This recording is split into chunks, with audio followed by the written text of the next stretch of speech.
Okay, so we are out, started dark 30 to get up to this old coal mine site. And there's a series of these coal drift mines located along near the bottom of this high ridge. So what we're going to be doing is checking to see the location of some of the air shafts. The actual coal drift mines, some of the openings are back this way, some of them are way back over here, but the further they extended underneath the ridge, they had to have air shafts for ventilation, of course, for the drift mines. Early 1900s, circa 1905, 1910. So that's what we're going to attempt to do here on this one little field trip. We got a few more sites we're going to be checking out, but this is the first one of the day.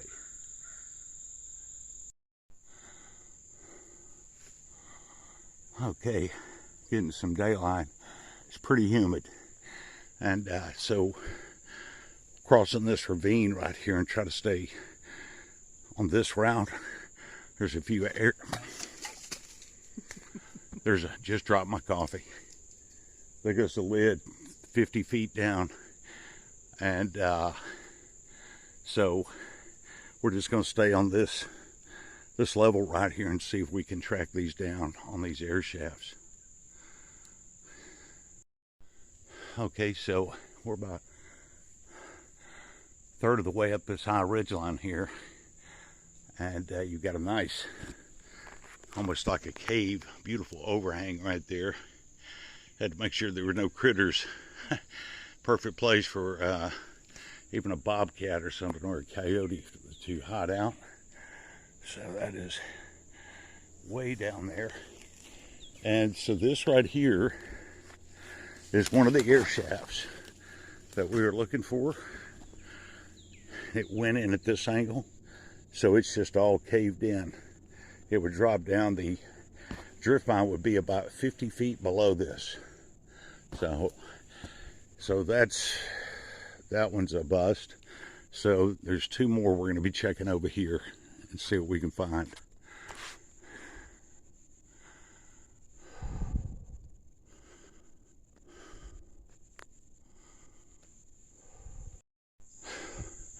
Okay, we just checked out several more air shaft openings, and got Mr. Box coming over the side of the ridge. So a little tenuous this far up, but sometimes Mr. Box, it pays to be right. And there you go. This is a backside air shaft into a major drift mine complex, and don't even know if it's open past what we're seeing here, but definitely going to give it a shot. This one of these drift mines goes, this ridge is really wide, really tall, and it's a pretty big drift mine. There's supposed to be another one over here, but right now we're just going to concentrate on this one and see where it takes us. All right. Fantastic. That just, a little research pays off. Okay, so Mr. Box, he is so ambidextrous, he just jumped down in there, took a quick look, and he said this mine, there are no obstructions from what he can see, and it just goes. So, this is the backside air shaft to a major drift mine complex. And the drift mine complex is underneath this entire, the ridge line is basically a mile long. So it's got some beautiful outcrops here. So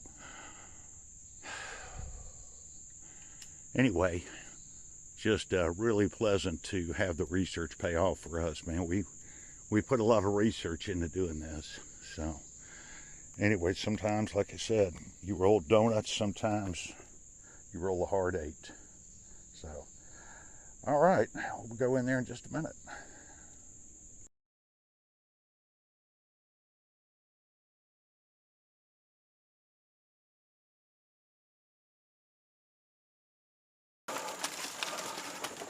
All right.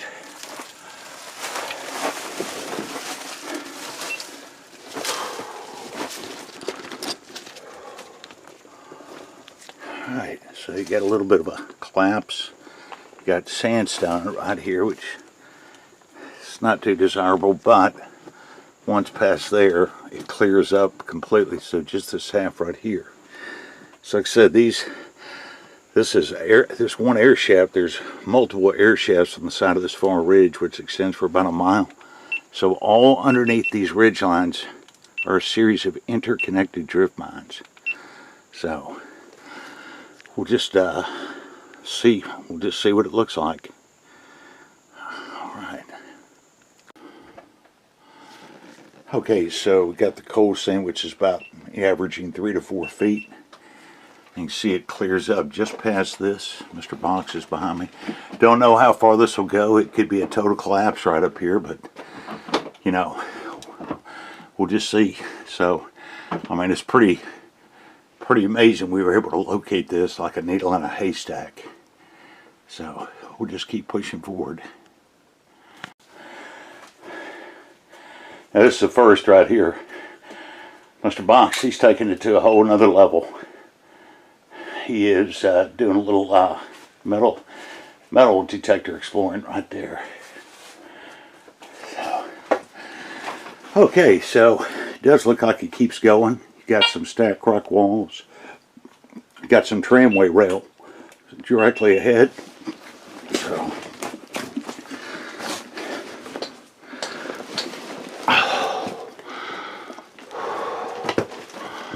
right there.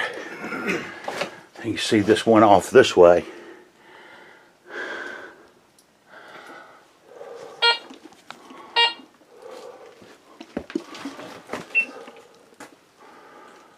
That thing's been all to hell and back.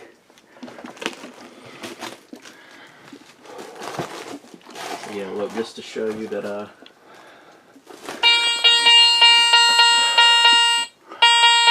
this does work.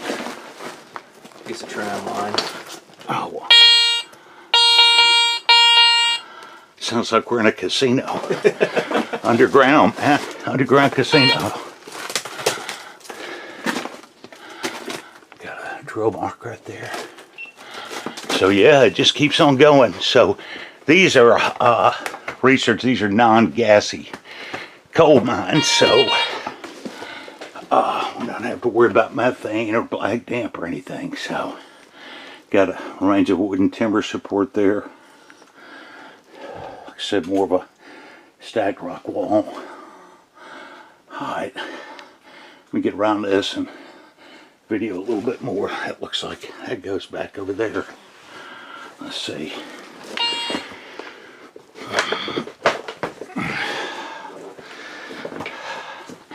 Just a little small header. You can call it an added header. No, don't call it that. Yeah. Yeah. Oh. All right, let me get around these rocks and everything. Okay, Mr. Box is back there. Just came around this obstruction, so got a set of the rails. They don't look in place, they look kind of thrown up, but there's one right there, and you've got the stacked rock wall. And you see it keeps going. So, right here we're going to start dropping glow sticks, because this mine's most likely a major intersection, so definitely do not want to get lost coming out, so always practice safety. Alright, take a few minutes break here and we'll continue on. Okay, so I've dropped a glow stick back there. Mr. Box, he's working on that metal detector. So, alright, so we can stand up here, fully stand up, about 7 feet of headroom. Got some of the rails still there. Got the walls, and you can see where the cross ties were for the minecarts rails.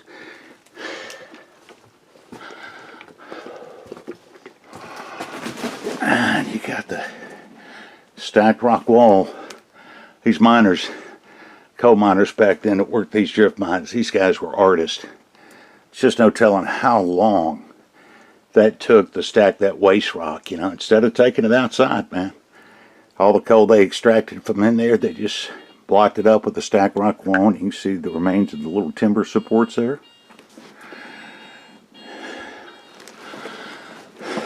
So, alright, we'll just keep pushing forward.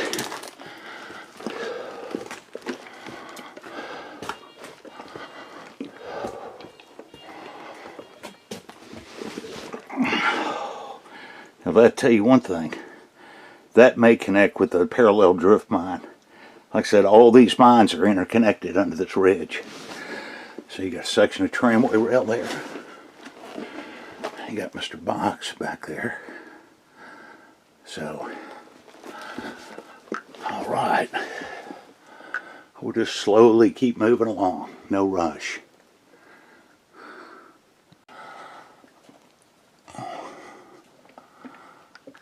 Alright. He's taking care of the metal detecting.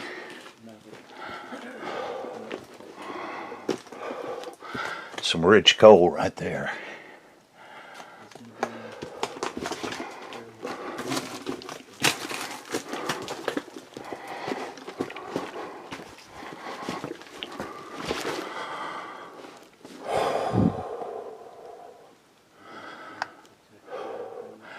Well, so you know it's safe, man.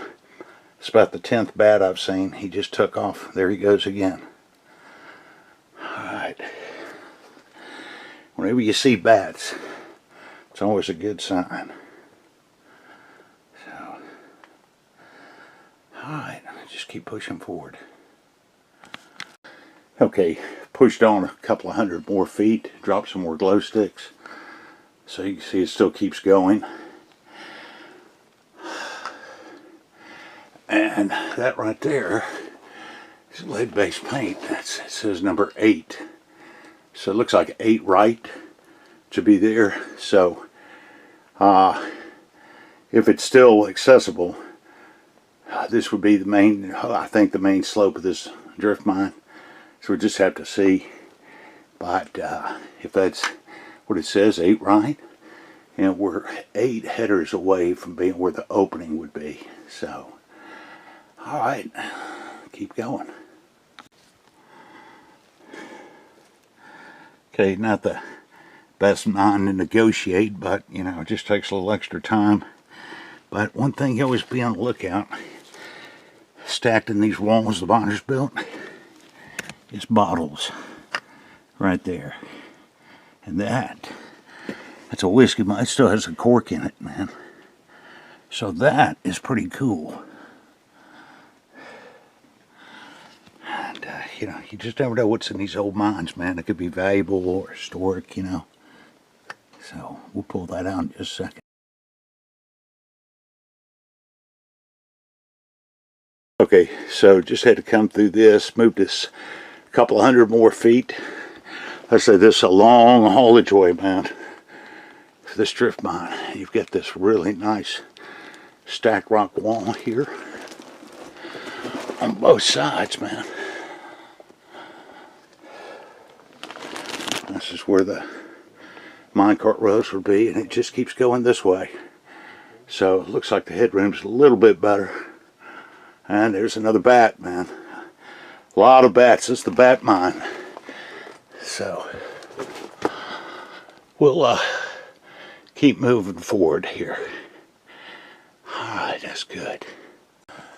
Okay, Mr. Box, I did the advance party on this little trip here. Mr. Box, he's usually always out in front, bless his heart. But on this one, I'm the guinea pig. But this is as far as we can go right here. Now we can get around some stuff, but that, forget that. The haulage way, main slope continues on. Couldn't even tell from this point how far we are from where the opening was. The opening is, you know, it was sealed. This is a backside entry. So, but anyway, you've still got the stacked rock walls here. Did find that whiskey bottle. That was pretty neat. But I got a feeling that if there were any other bottles over here, probably crushed or something. But anyway, we're going to go ahead and start making our way on out. And there is one more air shaft we're going to check. in this series when we come back up out of here. So we're probably a good 800 to 900 feet inside the ridge. So but we'll go ahead and make our way on out and head on to the next one. So I'll just maybe video a little more when we get outside. So but it was like finding the needle in a haystack. Really something we were able to locate this. Okay, so we're making our way on back. I got down to maybe the third right entry on my haulage way before it started getting sketchy, but we're heading back. So this is number 6. This will be the 6th right entry right here. So that little lead-based paint is probably about 115 years old. And you got the remains of the timber supports here. But, you know, that's, you know, it's neat to see when you see any lettering in one of these, some of these old mines. This one over here might say 6 left. But anyway, we're just going to keep making our way on back.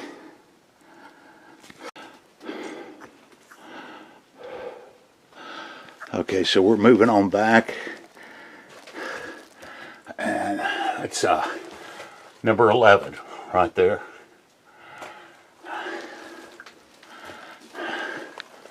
And that would be the 11th right entry right there. It's no telling how far back that goes, but we're not going to check it out.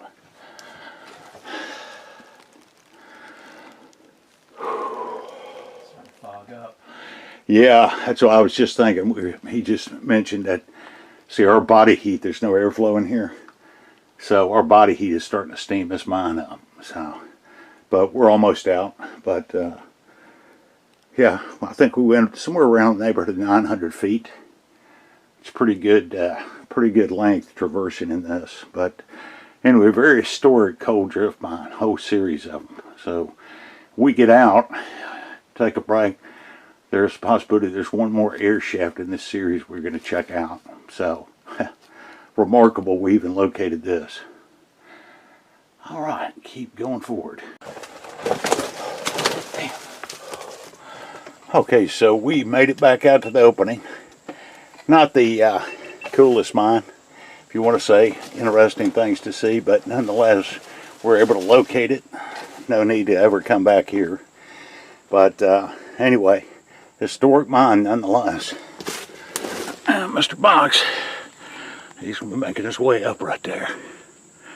So, all right, we'll get up out of this hole here in a minute. Take a break and we'll see if we can locate that next.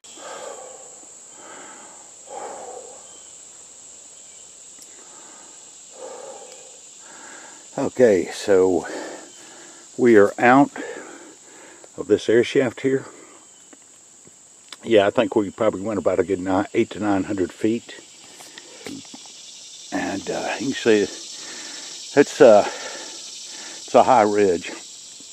Elevation's about a little over 900 feet above sea level.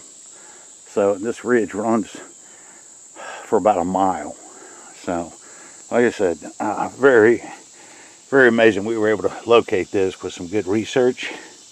But very historic mine. It was good to check out. Nothing, you know, nothing awe-inspiring or spectacular. Just a regular drift mine, coal drift mine that is. But we'll take a little break and we'll head over in this direction. Okay, so we're checking on this last air shaft. So we hiked the one we left. It's about 200 feet, 300 feet back that way. So we've got this nice rock overhang here. Got the tree. It's grown right up into it. Good place to get out of the weather, but the air shaft was right here. And you can see it's just all caved in, but this is where the entrance would have been, right here. So anyway, well, we're going to be heading back down the straw and back to the service road before we got to get to vehicle. But anyway, good little trip looking for these air shafts. You know, found one that was open. That's an accomplishment. But anyway, we'll go ahead and possibly try to head on to another site. But this is a good little early morning field trip.